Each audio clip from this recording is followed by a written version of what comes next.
우리가 영원토록 의지해야 할 하나님, 이 시간 저희들 가운데 임재하여 주시어서 저희들이 정성 모아 드려지는 예배를 기쁘게 받아주시옵시고, 하나님의 은혜가 아니고서는 잠깐도 살아갈 수 없는 저희들을 긍휼히 여겨주셔서 이 시간 충만한 은혜와 복을 베풀어 주시옵소서. 주 예수 그리스도의 이름으로 기원드리옵나이다. 아멘.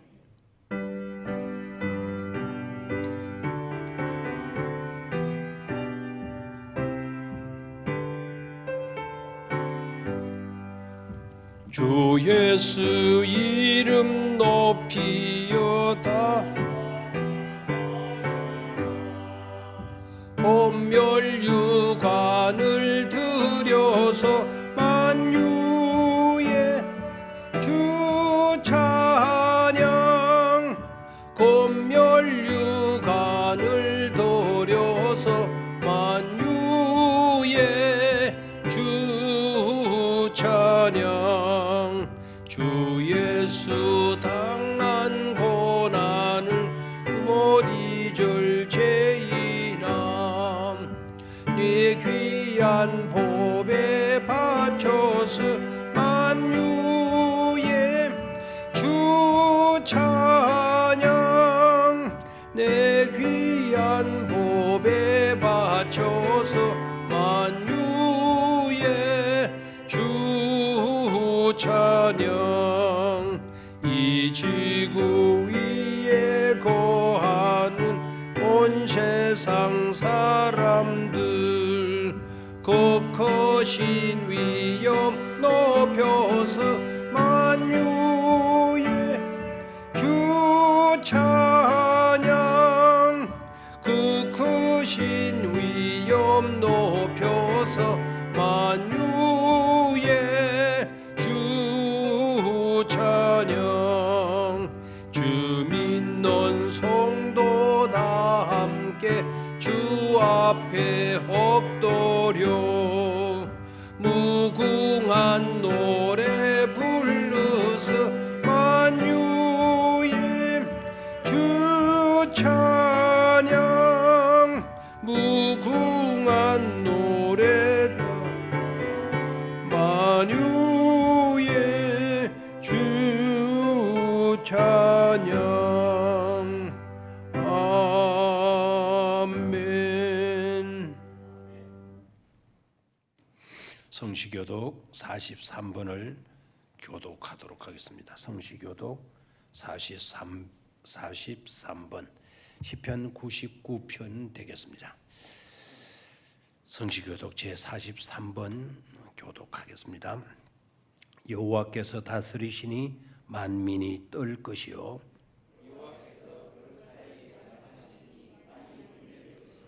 시온에 계시는 여호와는 위대하시고 모든 민족보다 높으시도다.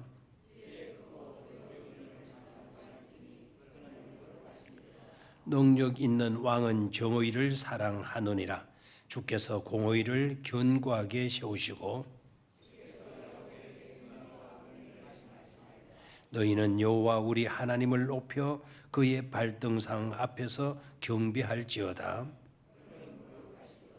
그의 제사장들 중에는 모세와 아론이 있고 그의 이름을 부르는 자들 중에는 사무엘이 있도다. 여호와께서 구름 기둥 가운데서 그들에게 말씀하시니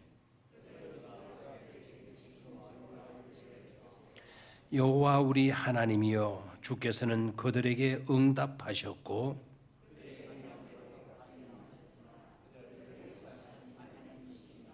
너희는 여호와 우리 하나님을 높이고 그 성산에서 예배할지어다. 아멘. 나는 전능하신 아버지 하나님, 천지의 창조주를 믿습니다. 나는 그의 유일하신 아들 우리 주 예수 그리스도를 믿습니다.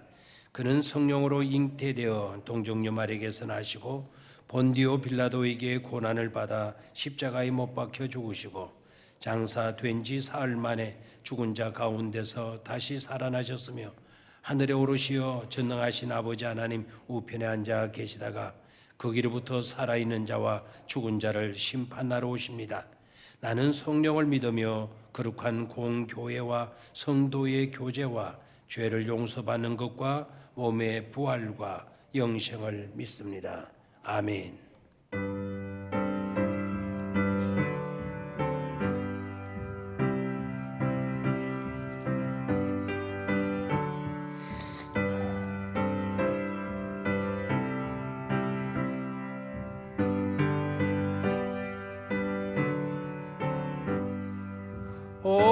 어려운 일 당할 때 나의 믿음 적어나 인도하는 내 주를 더욱 의지합니다. 세월 지나갈수록 어찌할 그뿐일세. 무슨 일을 만나도 예수 의지합니다. 성령께서 내 마음 밝히 비춰주시니 인도하심 따라서 주만 의지합니다. 세월 지나갈수록 어찌할 것뿐 무슨 일을 당해도 예수 의지합니다. 밝을 때의 노래야 어두울 때의 기도로 위태할 때 도움을 주께 간구합니다. 세월 지나갈수록 어찌할 그뿐일세. 무슨 일을 당해도 예수 의지합니다. 생명 있을 동안에 예수 의지합니다. 천국 올라가도록 어찌할 그뿐일세. 세월 지나갈수록 어찌할 것뿐일세. 무슨 일을 당해도 예수 의지합니다. 아멘.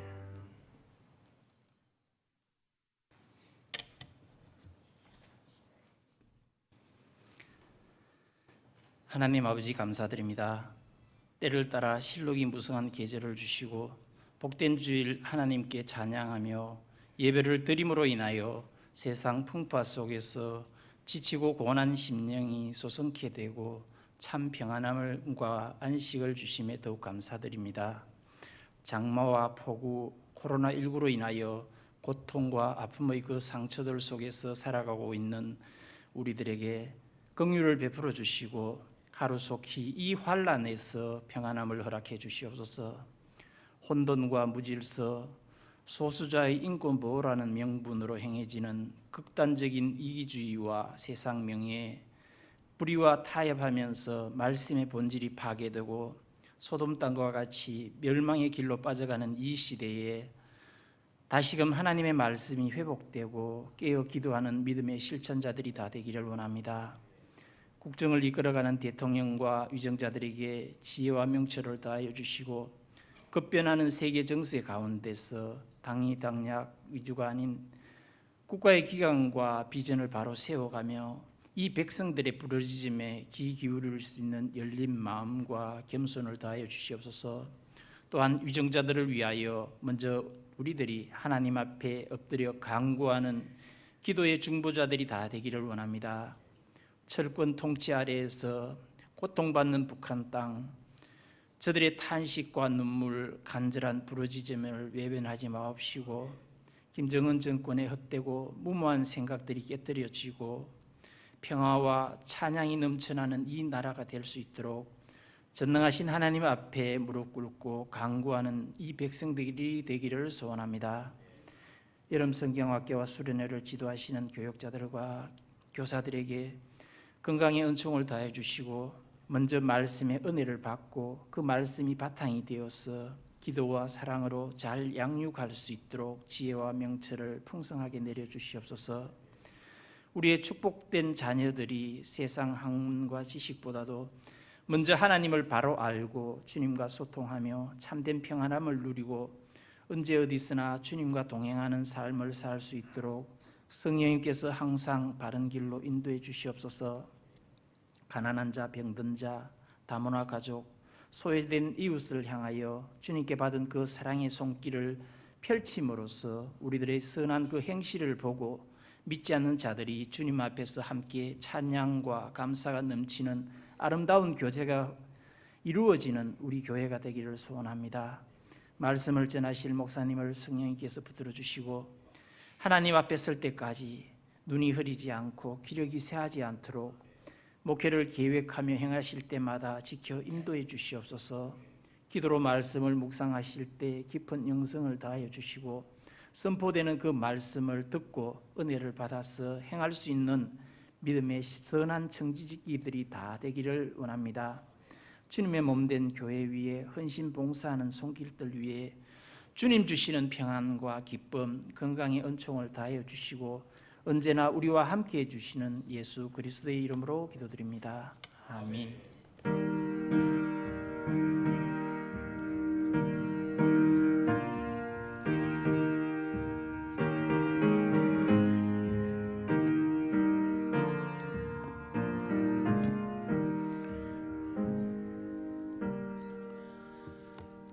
이 시간 허락하시는 하나님의 말씀은 구약성경 열왕기하 20장 12절에서 15절 말씀 보도록 하겠습니다.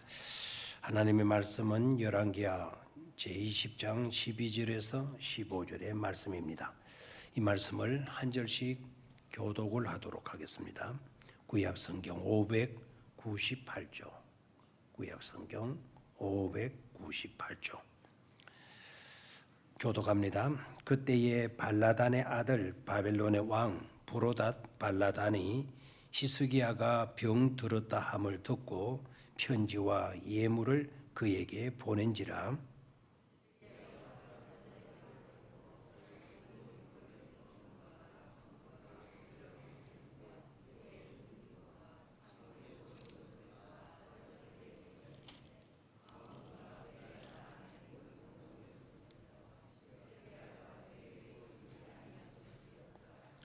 선지자 이사야가 히스기야 왕에게 나와 그에게 이르되 이 사람들이 무슨 말을 하였으며 어디서부터 왕에게 왔나이까? 히스기야가 이르되 먼 지방 바벨론에서 왔나이다 하니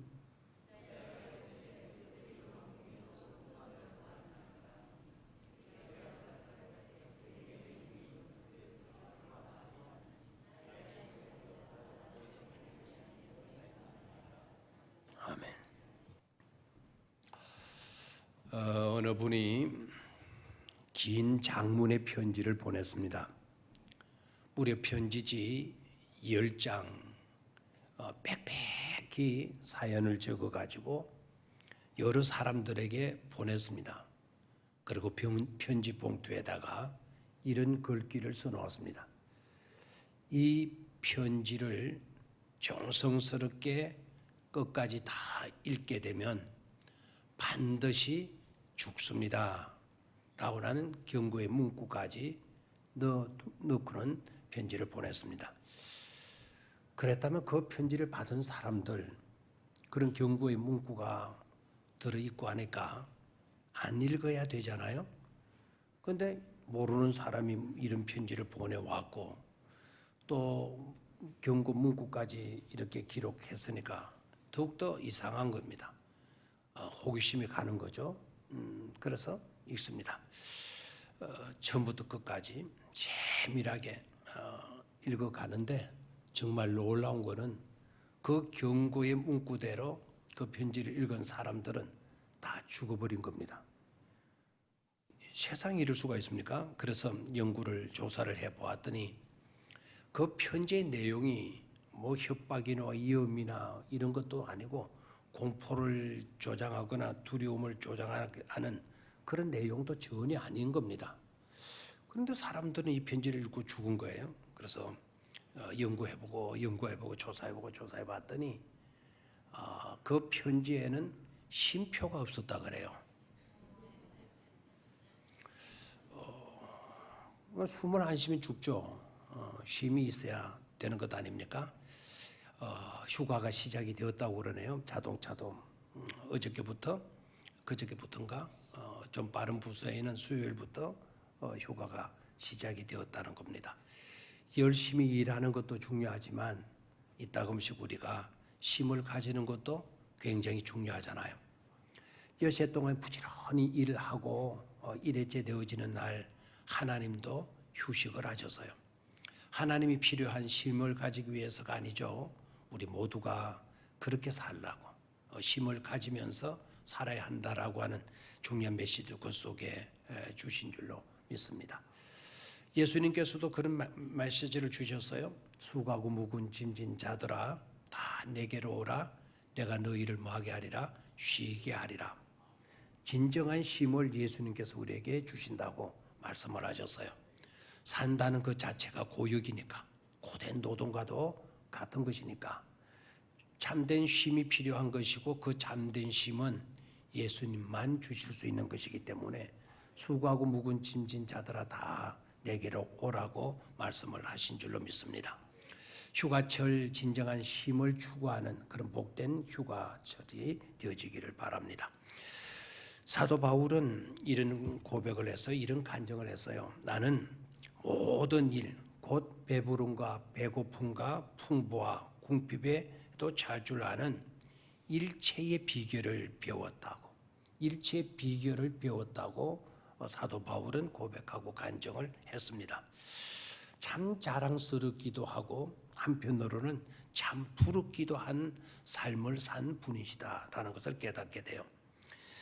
배부름의 문제, 배고픔의 문제, 풍부의 문제, 궁핍의 문제 이것은 항상 우리들의 삶의 가운데 따르는 요소인데 부자일 때도 가난할 때에도 문제는 부자냐 가난하냐 있는 것이 아니고 가난할 때에도 그것을 잘 극복해낼 수 있는 그런 비결을 가지고 산다고 한다면 가난 자체도 문제가 되지 않지 않습니까? 근데 사도 바울은 그러한 모든 일들에 대해서 일체의 비결을 배웠다. 참 자랑스럽고 부럽기도 한 삶을 산 분이죠.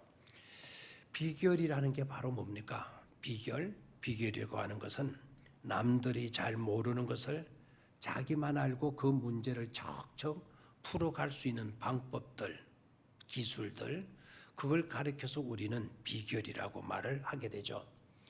그런 비결을 가지고 일을 잘 척척 풀어가는 그런 사람을 가르쳐서 우리는 도사라고 하는 표현을 쓰기도 해요.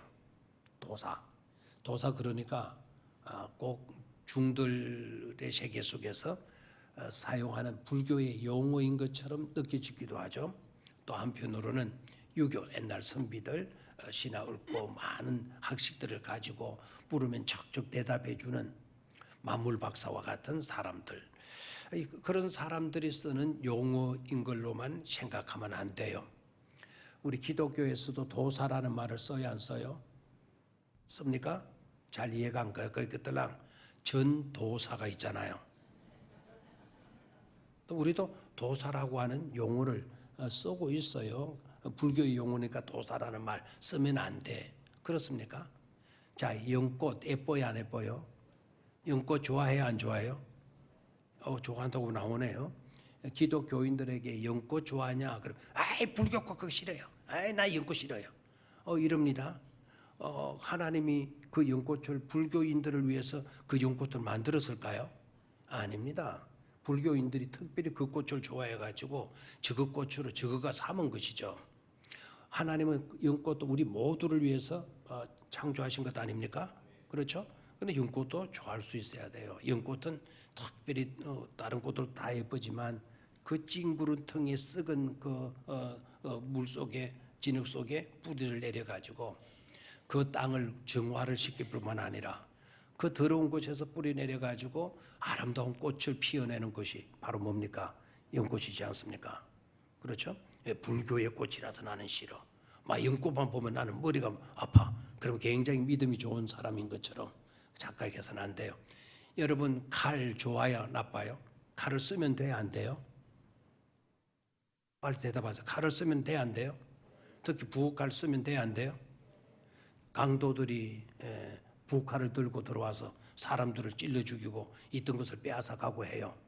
강도들이 쓰는 칼이라고 해서 여러분 칼을 안 씁니까? 칼이 다 나쁜 겁니까? 어머니의 손에 들려져 있는 부엌칼은 아름다운 음식을 만들어내는, 그래서 우리의 육신의 에너지를 공급하는 음식을 만들기도 하지 않습니까? 그렇죠? 강도의 손에 들려져 있는 그 칼이 문제이지 칼 자체가 문제가 아니다. 그 칼을 쓰는 사람이 문제이지 그 칼 자체가 문제가 아니다라는 것을 우리는 깨달아야 되겠습니다. 자, 오늘 본문 말씀은요, 세 가지 비결을 우리에게 보여주고 있어요. 이 비결을 터득한다라는 것은 굉장히 중요하죠. 비결을 터득할 때 우리는 모든 일을 능숙하게 척척 풀어갈 수 있는 그야말로 도사가 되어질 수가 있으니까 이 비결을 안다라는 건 굉장히 중요해요. 그런데 세 가지 비결이 오늘 본문 말씀 속에 등장하게 되는데요. 그 비결의 내용을 보게 되면 굉장한 어떤 획기적인 특이한 정말 센세이션을 불러일으킬 수 있는 충격적인 그와 같은 요소가 아니라는 점입니다. 너무나 일상적이고 너무나 평범하고 너무나 보통적인 단순한 것이 비결이고 있다라는 점을 깨달아야 돼요. 우리 모두가 이 비결을 가질 수가 있고요. 이 비결을 쓰고 있고요. 앞으로도 얼마든지 이 비결을 활용해 갈 수가 있다라는 사실이에요. 자, 세 가지 비결을 보여주고 있는데 첫 번째 비결은요, 국가적인 큰 기쁨을 안겨줘요. 그 비결이, 첫 번째 비결이 국가적인 큰 기쁨을 안겨다 줘요. 나라 전체에, 그 나라의 한 국가에 큰 기쁨을 안겨주는 비결이고 있고, 두 번째 경우에는 개인적인 면에서 큰 기쁨을 안겨주는 비결이고 있어요. 한 개인에게 엄청난 기쁨과 행복을 안겨주는 비결이고 있고요. 세 번째 경우의 비결은, 이 비결은 우리가 터득할 필요는 없어요. 그런 비결이 있다. 그렇게 되면 그렇게 된다라고 하는 것을 깨닫는 데 도움이 되어지는 비결이에요. 이 세 번째 경우에는 국가와 개인에게 큰 비극과 불행을 안겨주는 비극이고 있다는 점이에요. 이렇게 되면 뺏긴다라는 거예요. 이렇게 되면 망한다라는 거예요. 망하는 비결, 뺏기는 비결, 주저앉는 멸망당하는 비결이 뭐냐? 바로 이런 것이 망하는 데 있어서 비결이다. 망하는 일의 비결이다라는 것으로 우리에게 보여주고 있습니다. 자, 국가와 개인의 비극으로 불행으로 빠뜨리는 그런 비결들, 그렇게 되면 반드시 망하게 된다라는 거죠. 그런 비결이, 망하는 비결이 어떤 것인가 라는 것을 우리가 알고 터득할 필요는 없어요.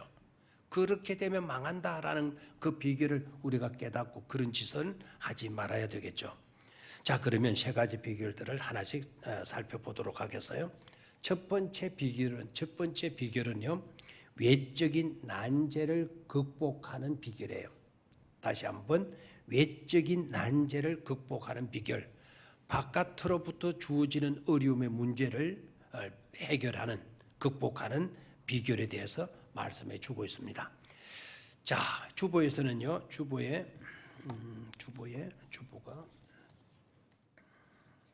원고에 성경 구절이 나와 있죠, 그죠? 첫 번째 원고에 첫 번째 단락에 성경 본문이 어디입니까? 열왕기하 9장 14절에서 19절이죠, 그죠? 요거는 바로 첫 번째 비결을 가져왔던 그 핵심 내용이에요. 핵심 내용. 첫 번째, 외적인 난제를 극복하는 비결에 대해서 상세히 좀 알 필요성이 있는데, 상세히 좀 알려고 하면 11개 18장부터 읽는 것이 좋아요. 몇 장부터? 18장. 오늘 성경 첫 번째 단락에 본문으로 드린 말씀은 19장 14절에 19절 이 부분이 핵심 구절이기는 하지만은 전부적인 배경을 알려고 하면 18장부터 읽는 것이 좋다라는 거예요. 자, 이 시간 18장부터 읽을 시간이 없으니까 제가 정리해서 말씀을 드릴게요. 아수르 제국이라고 하면 아주 강대국, 아주 힘이 센 나라입니다. 제국이니까. 이때 당시의 제국은 3대 제국이 있다 그래요. 첫 번째는 애굽이라고 하는 제국이 있고, 두 번째는 아수르 제국이 있고, 세 번째는 아수르를 삼키는 바벨론 제국이 등장하게 돼요. 이 시대의 3대 제국을 말하라 그러면은 애굽과 아수르와 그리고 바벨론이 되어집니다. 아수르 제국의 왕 사네립이라고 하는 왕이 있는데, 이 사네립이라고 하는 왕은 예수 믿는 사람들에게, 하나님을 믿는 사람들에게 있어서는 마귀와 같은 존재예요. 이스라엘 나라를 그토록 괴롭혔던 왕이기도 해요. 성전 건축을 할 때도 이 사네립이 얼마나 방해를 했는지 몰라요. 성전 짓지 못하도록 만들기 위해서. 자, 북왕국 이스라엘이 누구에게 망하느냐? 아수르 제국의 사네립 왕으로 인해서 북왕국 이스라엘이 멸망하게 돼요. 이러니까 승리를 맛본 사네립은요, 아수르 제국의 사네립 왕은 그 여세를 몰아가지고 이제는 남쪽인 유다 국가, 유다 나라, 남쪽 유다를 정복하려고 하고 있어요. 그래서 실제적으로 여러 성읍들을 쳐들어와서 차지했습니다. 이렇게 되어지니까 남왕국 유다의 그때 당시에 임금이 누구였는가 하니까 너무나도 믿음 좋은 히스기야 임금이에요. 이 임금이 위협을 느낀 나머지 항복을 해요. 사네립에게 항복을 하고, 그리고 우리나라 침범하지 말아달라고, 원하는 거 다 줄 터이니까 우리나라 좀 침공하지 말아달라고. 그러니까 아수르 제국의 사네립 왕이 내가 요구하는 거 다 들어줄 수 있어? 예, 다 들어드리겠습니다. 단 우리나라를 더 이상 침범해 오지 말아 주십시오. 뭐든지 다 들어주겠습니다. 그러니까 아수르 제국의 사네립 왕이 그러면 좋다. 내가 원하는 것은 은 300달란트이고 그리고 금 30달란트를 나에게 바치도록 해라. 할 수 있겠느냐? 그러니까 히스기야 임금이 생각해 보니까 나라가 망하는 것보다 은 300달란트, 금 30달란트를 바치는 게 낫겠다 싶어서 좋습니다 하고 금을 모으고 은을 다 모으는 거예요. 그런데 여러분, 은 300달란트, 금 30달란트가 우리는 달란트 하니까 우리 용량 하고는 제일 이해를 못 하잖아요. 300이고 30이니까 뭐 대단하겠느냐 싶지만 이것이 얼마나 많은 그 조공의 그 양이었는가 하니까 간접적으로 성경이 그것이 얼마나 큰 것이었는가를 말해주는 본문이 있어요.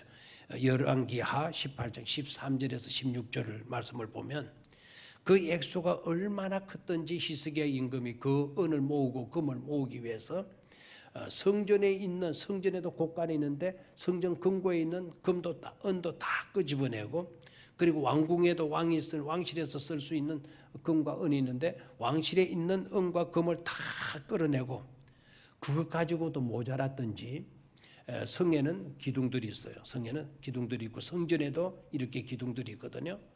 그때 당시 그 성전 기둥에는 금으로 다 칠해 놓았어요. 금이 모자라니까 그 기둥들에 입혔던 금까지도 다 벗겨가지고 아수르 제국의 왕이었던 사네립에게 바쳤다는 거예요. 그래서 일단은 성공을 했어요. 더 이상 아수르가 침공을 하지 않았기 때문에. 하지만 그건 문제를 수습하는 비결은 아니었다라는 거예요. 그런 식으로 문제를 풀어갈 수 있는 것은 아니었다라는 거예요. 일시적인 것은 될 수가 있었지만 영구적인 것은 아니었다. 영구적인 안전장치는 아니었다라는 것입니다. 왜인가 하니까 이내 사내립이요 남왕국 유다를 침범에 들어와요. 그냥 그 조공까지 다 받아 먹었으면서도 또다시 무슨 명분으로 쳐들어오게 되어지는 거 하니까 내가 너희들 역사를 보니까 너희들 역사에 보니까 남왕국 유다가 예굽 제국하고 손을 잡았더구만. 애굽하고 손을 잡은 민족 우리가 그냥 둘 수가 없다. 우리를 배신한 거나 다름이 없다. 그래가지고는 군대를 출동을 시켜요. 무려 18만 5천 명. 이때 당시 군사 18만 5천 명의 군사를 거느리고 침범에 침공에 들어왔다라는 건 이거는 말할 수 없는 무시무시한 이거는 백전백패가 될 수밖에 없는 그런 전투를 걸어온 거예요. 그러면서 협박하는 겁니다. 사내립이가 18만 5천 명의 군사를 이끌고 쳐들어오면서 너희들 망하기 시켜들랑 죽기 시켜들랑 당장 항복해라. 두 번째, 하나님을 버려라. 그리고 기도하는 것을 버리도록 해라. 이렇게 백성들을 선동을 시키는 거예요. 누구를 버리라고? 하나님을 버리라고. 그리고 또 누구를 어떻게 하라고? 하나님께 기도하는 것을 버리라고. 이렇게 위협을 해요. 그러면서 그들이 논리를 펴니다.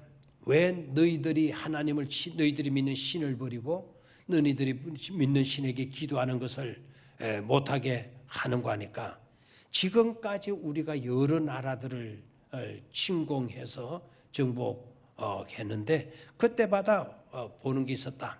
우리가 침공해 들었을 때 그 민족들이 자기들이 믿는 신에게 열심히 기도하더구나. 열심히 기도하더구나. 그 열심히 기도했지만 우리를 막아낸 나라가 하나도 없다. 기도해봤자 아무 소용도 없더구만. 그러니 쓸데없이 기도하지 마. 너네들이 믿는 신 아무것도 아니야. 아무것도 아니기 때문에 그런 신들 의지해가지고 우리에게 거역하지 말고 그냥 항복하라고 이렇게 협박해 오죠. 자, 이스라엘에게도 마찬가지예요. 자, 남왕국 유다에도 이때의 히스기야 임금은 어떠하느냐? 예전 같으면 항복하고 조공을 갖다 바쳤어요. 이제는 그것이 비결이 아니라는 것을 히스기야 임금이 깨달았거든요. 이번에는 그런 위협과 협박을 받으면서도 무시무시한 18만 5천 명이라고 하는 엄청난 군대가 쳐들어오는 그런 현장이 있으면서도 히스기야는 성전으로 달려가게 돼요. 그리고 성전으로 달려가서는 성전 지성소 앞에다가 사내립이가 보내온 협박장 두루마리를 쭉 펴놔요. 바로 이 자리, 이 공간에다가 쭉 펴놓고 그리고 그 앞에 왕이 땅바닥에 탁 엎드려 울면서 기도합니다. 하나님이여, 아수르 제국의 사내립 왕이 우리에게 보내온 협박장입니다.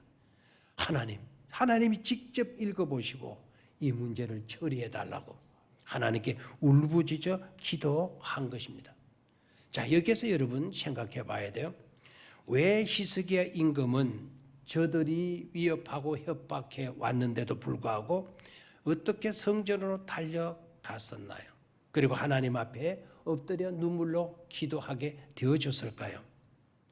여러분 깨달아야 돼요. 여기서 히스기야 임금이 지난번에는 속았어요. 지난번에는 자기가 실수했어요. 조공을 바쳤어요. 저 바쳐도 그 있는 것 없는 것 다 긁어가지고 바쳤는데도 소용이 없었어요. 오래가지 못했어요. 자, 이번에는 성전으로 달려가요. 더 무시무시한 위협과 협박이 있는데도 불구하고 성전으로 달려가요. 그들이 주장하고 선포하기를 너희들 신들에게 기도해봤자 필요 없다. 신들을 믿어도 소용없다.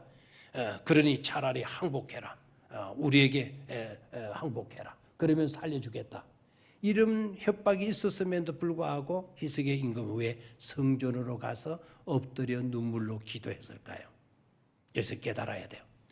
저들은 사내립은 아수르 제국은 다른 신들과 유대 백성들이 믿는 신들을 똑같이 생각했어요. 다른 사람들이 가지고 있는 종교와 유대인들이 가지고 있는 종교를 똑같이 취급을 해버렸어요. 히스기야는 그걸 깨달았던 거예요. 저들은 그랬다 치더라도 우리는 달라. 우리가 믿는 하나님은 살아계신 하나님이시다라는 거예요. 우리가 믿는 하나님은 우리의 기도를 들어주시는 하나님이신 것을 분명히 믿는 믿음을 갖고 있었다라는 거예요. 그래서 히스기야가 위대한 믿음의 임금이었다라고 후대의 사람들도 인정을 하고 성경도 인정하는 것 아닙니까? 그래서 하나님께 나아가서 울면서 기도해요. 놀랍게도 하나님은 그런 히스기야를 기뻐하셨던 거예요. 그런 히스기야의 눈물의 기도를 들어 응답하여 주셨던 것이죠. 그래서 결과가 어떻게 되느냐? 그날 밤에 아수르 제국의 군대가 아까 몇 명이었다 그랬죠? 18만 5천 명. 18만 5천 명의 군대를 물리쳐 주십니다.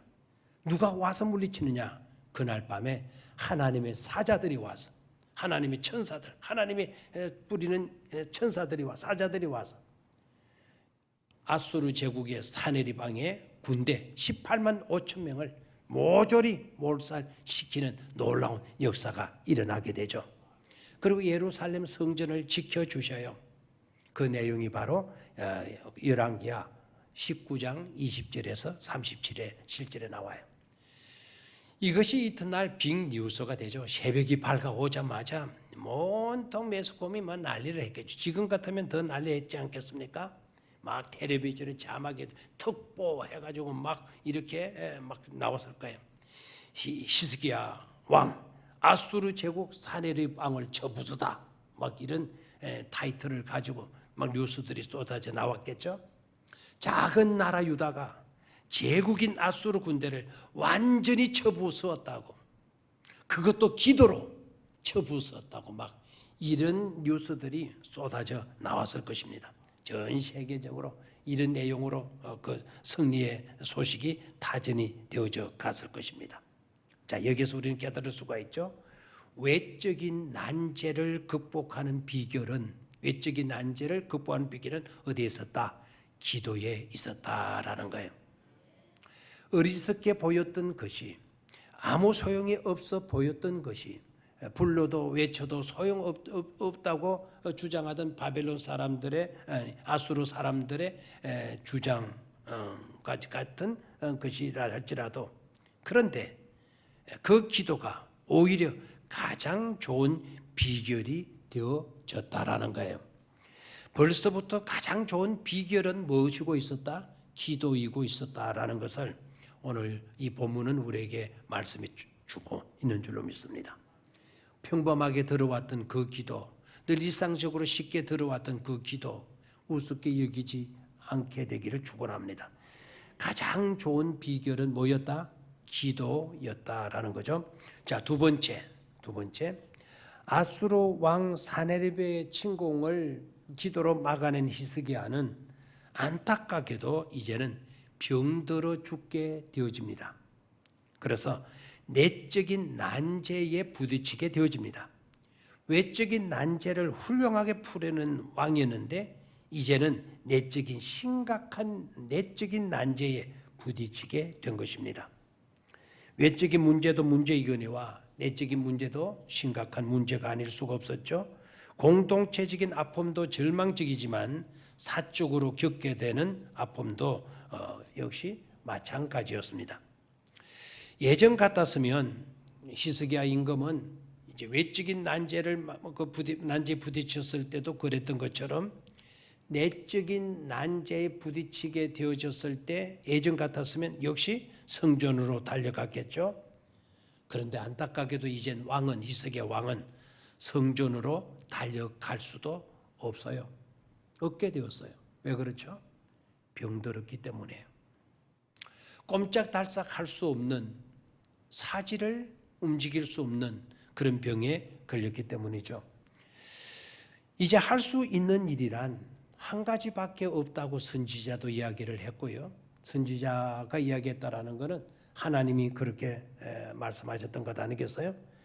할 수 있는 일이란 죽을 준비 하나밖에 남아있는 게 없었어요. 다시 말하면 보따리 싸는 것, 그것밖에 남아있는 게 없었어요.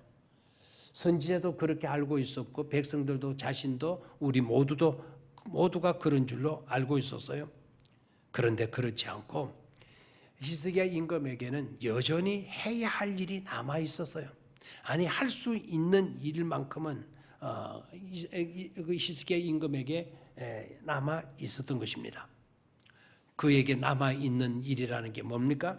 할 수 있는 일, 여전히 해야 할 일이 있었는데 그 일이 뭔지 아시겠습니까? 성전으로 달려갈 수 있는 건강과 기력은 없었어요. 그러나 침상에서 누워 눈물로 하나님께 말 수는 있었다. 기도할 수는 있었던 것입니다. 눈물로 침상에서 꼼짝달싹 할 수 없는 그런 형편에 놓여 있었으면서도 얼굴을 벽으로 향하고 하나님께 말 수는 있었다. 기도할 수는 있었다라는 거예요. 믿음 없는 사람들, 조금 신앙을 하도 신식으로 믿는 사람들은 이렇게 생각을 하겠죠. 죽게 된 마당인데 무슨 기도도 소용이 있단 말이냐, 무슨 기도를 한단 말이냐, 죽게 된 마당에 뭐 이런 식으로 체험하고 해이적인 생각들을 가지게 될 것입니다. 그런데 남들은 다 이제는 부질없을 것 같은 기도라고, 부질 없다고 기도를 그렇게 생각했지만 히스기야 임금은 부질 없을 것 같은 기도가 나에게서는 또 하나의 비결이 될 수 있다라는 그런 믿음을 가졌던 것이죠. 그래서 하나님께 눈물 뿌려가면서 그 침상에서 입만 끔적끔적하면서 눈만 끄부럭끄부럭하면서 하나님께 매달려 기도했다 이 말입니다. 어떻게 되었을까요? 그렇게 그와 같이 매달려 기도하는 히스기야 임금의 기도를 누가 들어주셔요? 하나님이 들어주시는 거예요. 그렇게 전달하고 나가는 이사야 선지자, 당신 이제 죽었다, 보따리나 싸세요. 이제 보따리나 쌀 일만 남았어요. 이제 당신은 죽게 돼요. 이사야 선지자가 와서 히스기야 임금에게 그 말 해줬잖아요. 그 말 딱 선포하고, 선지자는 이래서 힘드는 거죠. 하나님이 하라는 말씀을 그대로 가서 전해야 되니까, 내가 말하고 싫더라도 그 말 전해야 되니까 그 말 전하고 돌아오는 거예요. 그 말이 얼마나 힘드는 말이에요. 당신은 죽 보따리 싸서 이런 당신 죽고 다시는 못 살 거예요. 하나님의 말씀이요. 그 말씀 딱 전하고 딱 돌아서서 성전 밖으로 나가려고 하는데, 성 바깥으로 나가려고 하는데, 그간에 하나님이 히스기야의 눈물의 기도를 들으시고 돌아가는 이사야를 불러요. 이사야야, 급히 너는 다시 왕에게로 가라. 그리고 왕의 상체에다가 무화과 나무를 찍어가지고 상체에다 발라 죽어라. 히스기야 임금이 다시 살게 될 거다. 아이고 세상, 이사야 선지자가 또 뭐가 됩니까? 하나님, 금방 제가 가서 죽는다고 선포했는데 또 다시 가서 상처를 치료해주고 하면 내 꼴이 뭐가 됩니까? 막 이렇게 생각이 됐겠죠. 그렇다고 이사야 선지자가 자기 주장대로 고집대로 자기 체면 때문에 그 역 할 수가 있습니까? 하나님의 말씀에 순종해서 가서 종초에 하나님이 하라는 대로 무화과 나무를 찍어서 발라줘요. 죽을 사람이 다시 살게 되었어요. 다시 살게 되어졌을 뿐만 15년 동안이나 생명 영장을 받게 되잖아요. 하나님은 히스기야의 기도를 들으시고 죽을 병을 고쳐주셨을 뿐만 아니라 히스기야의 생명을 얼마나 연장시켜 주었다? 15년이었다. 내적으로 부딪혀오는 난제, 내적인 난제의 문제를 극복할 수 있는 비결이 바로 뭐였다? 역시 뭐였다? 기도였다라는 거예요. 역시 기도였다. 아멘입니까? 그래, 외적인 어려움의 문제도 내적인 어려움의 문제도 그 문제를 풀어갈 수 있는 비결은 뭐라고요? 바로 기도였다라는 것이죠. 자, 마지막 세 번째는 이 비결은 여러분들이 터득할 필요는 없어요. 그러나 알아는 두셔야 되는 겁니다. 세 번째 비결은 뭔가 하니까 모든 것을 빼앗기는 비결이에요. 모든 것을 많은 것 빼앗기는 비결. 모든 것을 잃고 싶거들랑 이렇게 하면 돼요. 이렇게 하면 돼요. 모든 것을 빼앗기고 망하고 싶거들랑 이렇게 하면 된다라는 것이죠. 그러나 그렇게 해서는 안 되겠죠. 바로 오늘 우리들이 읽었던 본문 말씀이었어요. 열왕기하 20장 12절에서 우리가 오늘 몇 절까지 읽었나요? 15절까지 읽었죠. 19절까지 내용을 확대해서 보게 되면 그 내용이 밝혀지고 있어요. 자, 시대가 먼저 크게 변했다라는 것을 먼저 아셔야 합니다. 시대가 뭐했다? 변했다. 아까 문제는 그 어느 시대였던 거 하니까 아수르 시대라 그랬죠, 그죠? 아수르 시대, 그죠? 3대 제국 중에 아수르 시대. 자, 12절을 한번 보도록 합니다. 12절 찾았습니까? 자, 아까 읽었던 본문의 첫 번째 구절이죠. 시작. 그때에 발라단의 아들 바벨론 왕 브라답 발라단이 히스기야가 병들었다함을 듣고 편지 외물을 그에게 보낸지라. 이제는 뭐가 나왔나요? 바벨론 왕 브로닷 발라단이 이렇게 나왔죠. 아까는 아수르 제국의 사네립 왕이었는데 지금은 뭐로 나왔나요? 바벨론 제국의 발라단이 나오고 있어요. 그죠? 브로닷 발라단 임금이 나오고 있어요. 이제는 아수르 시대에서 세대가 어떻게 바뀌어지는 거 하니까 바벨론 시대로 바뀌었다는 거죠. 바벨론 제국이 아수르 제국을 무너뜨렸어요. 아수르 제국을 정복하고 이제는 아수르 제국이 무너지고 바벨론 시대가 시작이 되어졌다라는 것을 알아야 합니다. 됐습니까? 바로 그때에 바벨론 왕이 딱 보니까 남왕국 유다 이 나라가 보통 나라가 아닌 것임을 깨닫게 돼요. 그래서 조만한 반쪽짜리 나라에 대해서 알고 싶었던 그런 호기심이 많이 일어나게 된 거죠. 그래서 그 바벨론 왕이 그 사절단을 보내게 돼요. 사절단을 보내서 편지를 쓰고 많은 예물을 준비를 해가지고 그 히스기야 임금에게 보내요. 몇 가지 목적이 있었던 거죠. 일단은 전 남왕국 유다라고 하는 나라가 도무지 어떻게 된 나라냐? 저 조그마한 땅덩어리 나라가 그 아수르 제국을 아수르 제국과 싸워가지고 18만 5천 명을 몰살시킨 저 나라가 그리고 승리한 저 나라가 도무지 어떤 나라냐 이거예요. 너무나도 약소 국가인 남왕국 유다가 어떻게 대제국인 아수르 제국과 싸워서 승리할 수 있었나? 그 비결이 뭔가를 알고 싶었던 거죠. 두 번째 문제는 소문에 듣자니까 그렇게 용맹하게 싸웠던 히스기야 임금이 병들어서 죽게 되어지는데 죽을 병이 걸렸는데 그런데 죽을 병에 걸려가지고 죽었다가 다시 살아났다라는 거예요. 이게 도무지 어떻게 된 거냐? 어떻게 죽을 사람이 살게 되어졌지? 그 비결이 뭐지? 특별하게 뭐였지? 거기에 대한 궁금증을 갖고 있었던 것입니다. 그래서 남왕국 유다에 대한 정체를 알아보고 히스기야 임금이 어떤 임금인가를 알아보고 남왕국 유다의 훌륭한 점, 뛰어난 점이 뭔가를 알아보기 위한 사절단을 보낸 거예요. 히스기야 임금이 그 사절단을 딱 맞아 보니까 아이고 세상에 참 머나먼 그 바벨론에서 임금이 그것도 사절단을 보낸 곳 아닙니까? 그리고 선물 보따리를 풀어보니까 세상에 이렇게 뛰어난 그냥 예물을 보내올 수가 어디에 있겠습니까? 그리고 묻는 거예요. 왕이요. 어떻게 된 겁니까? 이 유다가 조만 땅덩어리 나라가 어떻게 저 아수르 제국을 물리칠 수가 있었습니까? 왕이요. 소문이 들 때는 당신은 죽었다가 다시 살아났다고 그러는데 어떻게 그럴 수가 있었으니 그 비결이 뭡니까? 라고 물어서요. 그랬더니 히스기야 임금이 그렇게 믿음이 좋은 임금이었는데 보십시오. 자기도 모르게 교만방에 걸린 거예요.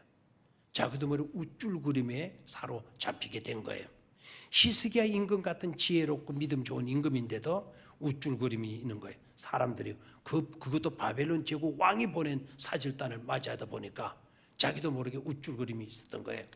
그래서 자기가 대단한 임금이라고 하는 것을 자랑해 보이고 싶었던 겁니다. 세상 사람들은 다른 것 가지고는 제대로 감동을 안 받아요. 세상 사람들은 돈에 관계된 거, 권세에 관계된 거 이런 게 되면 관심이 많으니까 자기의 보물 창고를 보여줘요. 폐물 창고를 보여줘요. 그 다음에 군사력을 보여줘요. 우리는 이런 군대를 갖춰가지고 아수르 제국을 무찔렀다고 막 군사들의 무기고를 보여줘요. 그리고 곡식 창고를 보여줘요.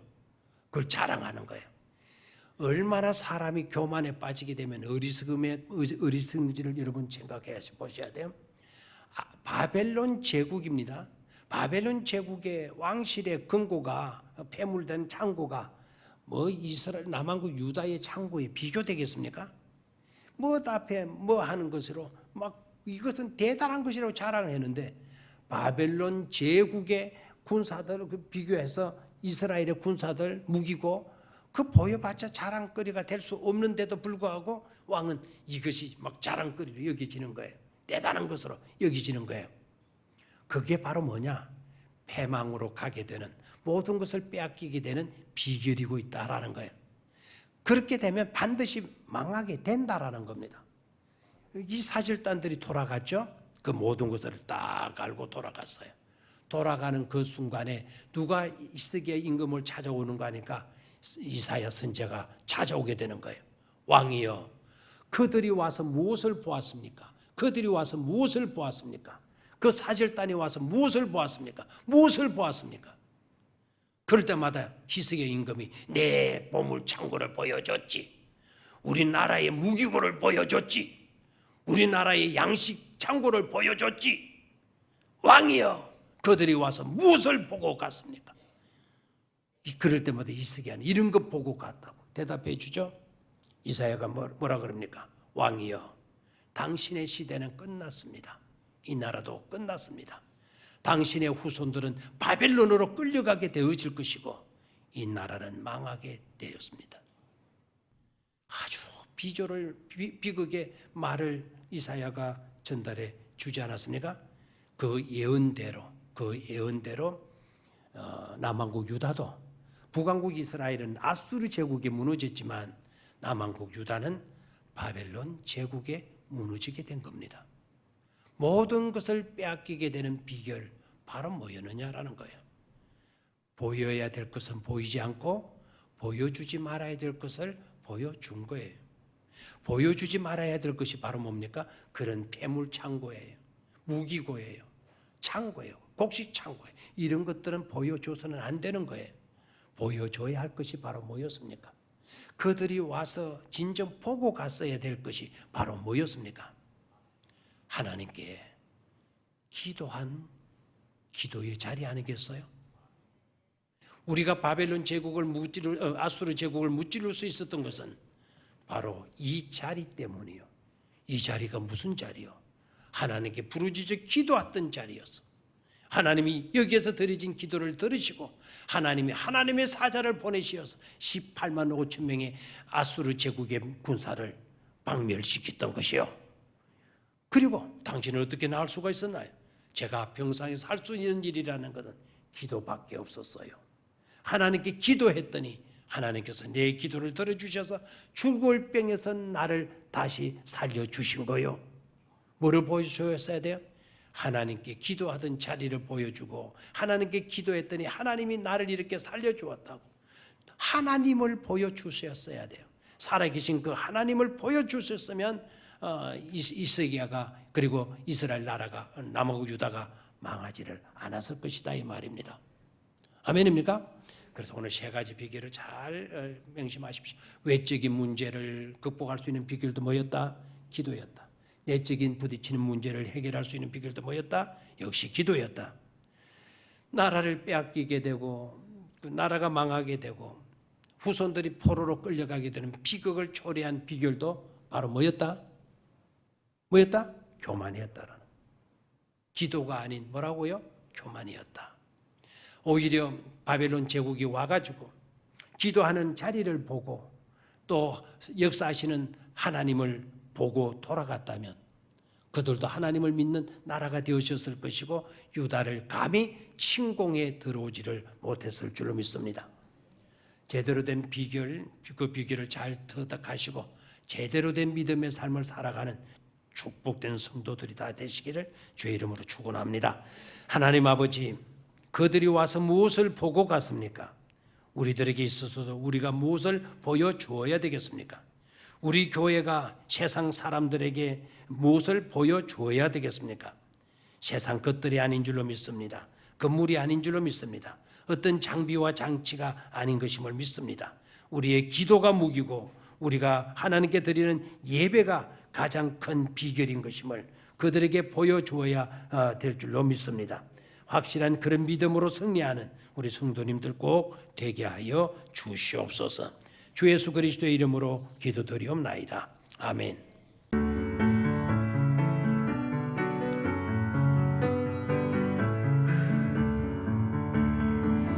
내게 있는 향유옥합 주께 가져와 그 발 위에 입 맞추고 깨뜨립니다. 나를 위해 험한 산길 오르신 예수 걸음마다 크신 사랑 새겨놓았네.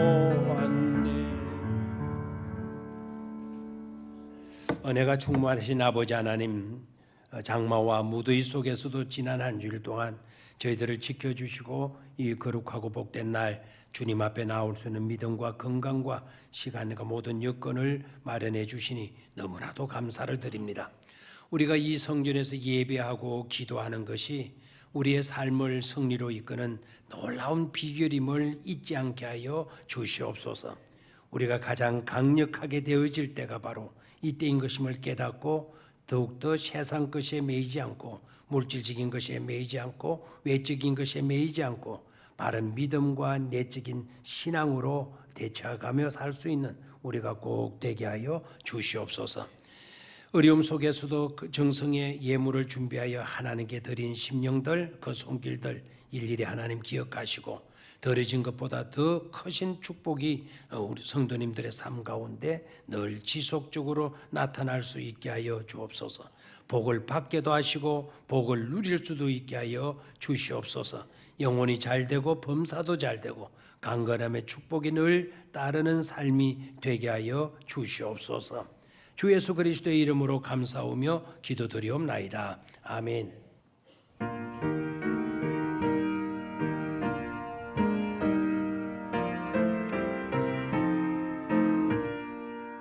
내 맘이 낙심되며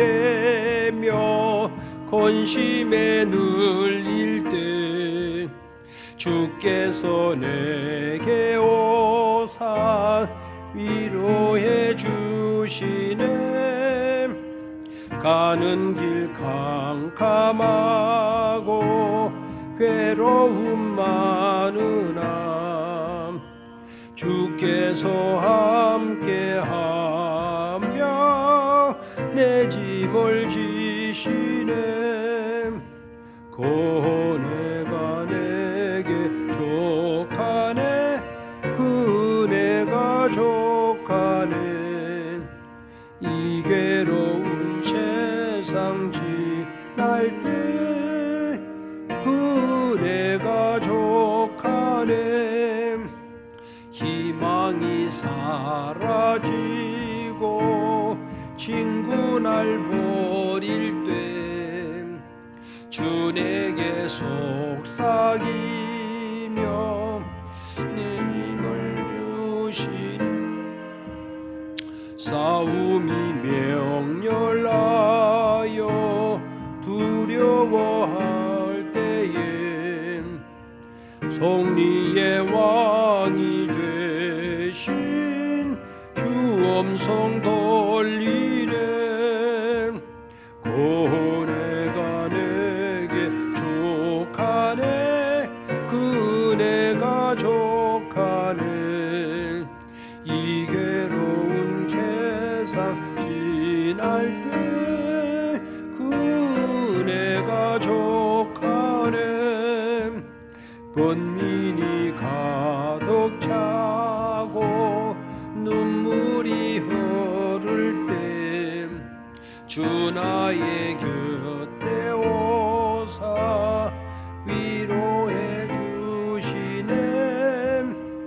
환난이 닥쳐와서 어려움 당할 때 승리의 능력 입어 원수를 이기네. 그네가 내게 족하네. 그네가 족하네. 이 괴로운 세상 지날 때 그네가 족하네. 아멘. 우리가 험난한 세상 지낼 때에도 주님의 큰 은혜가 늘 만족스러울 정도로 우리와 함께 하심을 믿습니다. 오늘 거룩하고 복된 주일날 하나님 앞에 예배하고 나아가는 모든 주의 백성들 머리에와 이들의 자녀들과 가정과 직장과 사업의 터전 위에 주 예수 그리스도의 은혜와 하나님의 충만하신 사랑하심과 성령님의 강건하심과 늘 돌보심의 은혜가 함께 하옵시기를 간절히 축원하옵나이다. 아멘.